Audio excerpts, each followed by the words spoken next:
tell you, we will start over with the IAAF World Track and Field Championships, again, August 24th to the 25th at New Providence, Thomas A. Robinson Stadium. And guess what? The track starts today. Sheena can't go, but she can watch. The Jockeywood Wildcats held their Pride Assembly this morning in the school gymnasium. The Wildcats have much to cheer about after a super display in the Junior Junkanoo Parade. Today was special as Olympian Pauline Davis-Thompson and executive Earl Thompson shared in the celebration. The World Relays comes to the Bahamas May 24th and 25th with an invitation. That invitation is to participate in the relays as a school and spectator.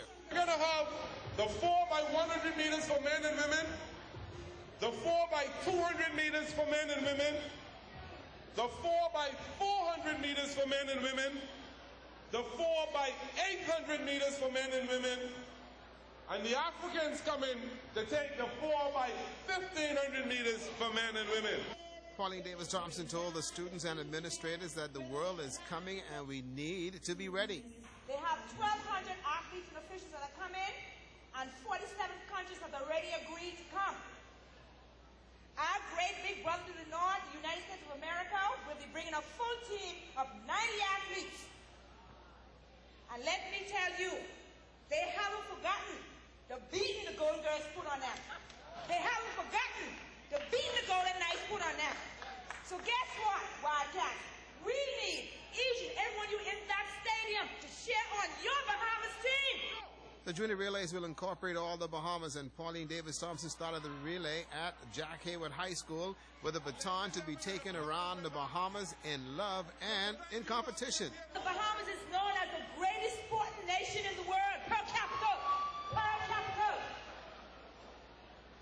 So I need for you to come out there. I need to cheer on Chris Brown, Shanika Ferguson, Shanae Miller. I want you to beat those Ghostin drums, and we'll get to that finishing line. The world will be introduced to Junkanoo, and the World Relays countdown is on. The Bahamas is known for its culture and competitive spirit. The World Relays will be awesome. I tell you what, Tabernacle Falcons, your turn comes tomorrow morning at about 8:45 at your assembly, and then from there it's the Catholic High, then the Sunland, and it should be a wonderful day tomorrow for you. Well, given responsibility of unity to the Bahamas in sports, the Olympic Committee has its hands full this year, with actually being the year of new sports. BOC has put Robert Butler on notice that the Olympic movement is to incorporate all events in 2014. This year, for example, we're trying to induct about 6 or 7 of them. There are lots, like, for example, the Commonwealth Games. The Commonwealth Games has, I think, somewhere around 56 disciplines, but a lot of these disciplines aren't necessarily in the Olympics either. So we're trying to bring them under the umbrella of the Bahamas Olympic Committee. Maybe one day, you never know what will happen. Sports change all the time on the Olympics agenda. So at some point, they may actually jump across into the Olympics. Well, the timing is BOC Treasurer and a vested interest in the young people of the Bahamas. The Bahamas is not Nassau. That concept, he says, has got to stop. We have this mistaken idea that athletes are just discovered. Maybe it's because we kind of have emphasized the simpler sports like track and field where you run against a clock. But in all the other sports, judo and fencing and volleyball and all the other sports where you have to compete against another human to get better, you need to have a wide base of athletes that are training and that are being talent selected and coming up to that top triangle.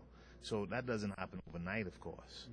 But we have some development in these sports already. We just need to really get the talent out of the islands so we have a whole approach to it and not just a Nassau-centric approach. Well, we'll make free Cecil Thompson, a primary school basketball tournament, folks, is going to be played at the Jack Hayward Gym, and it'll start on Wednesday. As boys and girls play with teams from Abaco, New Providence, Eleuthera, and Grand Bahama in heated competition. Now, the high school Derek Nesbitt Richie Adley League is also fun to watch, especially the girls. The junior girls on court with the BMES Warriors taking on the Jack Hayward Wildcats. BMES ball on the inbound pass, the heads up play, and the basket for the junior Warriors. The junior Wildcats had lots of opportunities to score, but the ball was not bouncing in their favor. Point in case, the Wildcats with the fast break. The open look to the rim, another blown opportunity. The junior Warriors with a lot of work ahead. The Wildcats are in the same predicament. Practice, practice, practice. Let's go to the Grand Bama Basketball Association with the Stars playing the Cruisers. The Arawak Stars, with some nifty defense, forced the turnover. They can also run the floor. Urban Lewis with the cleanup. The Stars ball, watch Jay Philippe go to work. The kiss off the glass for the deuce. The Grand Bama Shipyard Cruisers, Quinton Hall from the rocks. That's good. Jay took exception and lit up the nets. That's a statement. Let's play. Clemente Martin worked hard for 17 points in this one. The Cruisers said, okay, let's play basketball, and took the action to the Stars. In the third quarter, it was Marco Cooper, the big man in the paint, display for the Cruisers. Irwin also shows that he can play big in the paint. The perimeter game was there for the Shipyard. That's a tray. Watch Marco Cooper work against the Stars' defense for 2 of his 23 points and the foul. The Grand Bama Shipyard Cruisers nipped the Arawak Stars 68-67. Come ready to play every night, boys. And also the Tankers Predators down. The Man of Honor 76-67. Michael Colbert netted 21 points and 5 boards. And also Rashad Thompson 20 points. And that's in a losing cause. And I got to say to my good friend LaWanda Lippy-Poidia Burrows, who's having a rough time of it today, go find Peyton Manning, get a cow off, and hit him. That is Look at Sports tonight.